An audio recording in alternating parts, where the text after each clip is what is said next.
Hello and welcome to Gathered Makes. Today we're going to show you how to separate your embroidery threads without causing knots or tangles.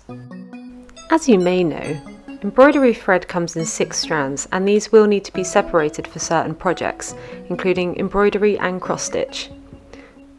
In order to separate your threads, first cut a length of thread and hold the end between your index finger and thumb. You only need to apply a light pressure here.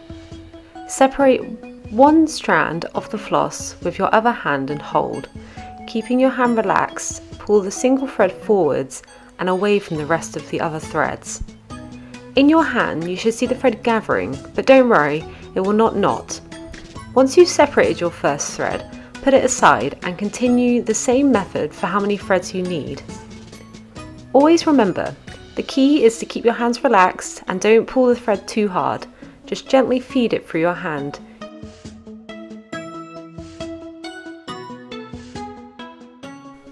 For more top tips and advice, you can visit gathered.how and search cross stitching for beginners. Thanks for watching.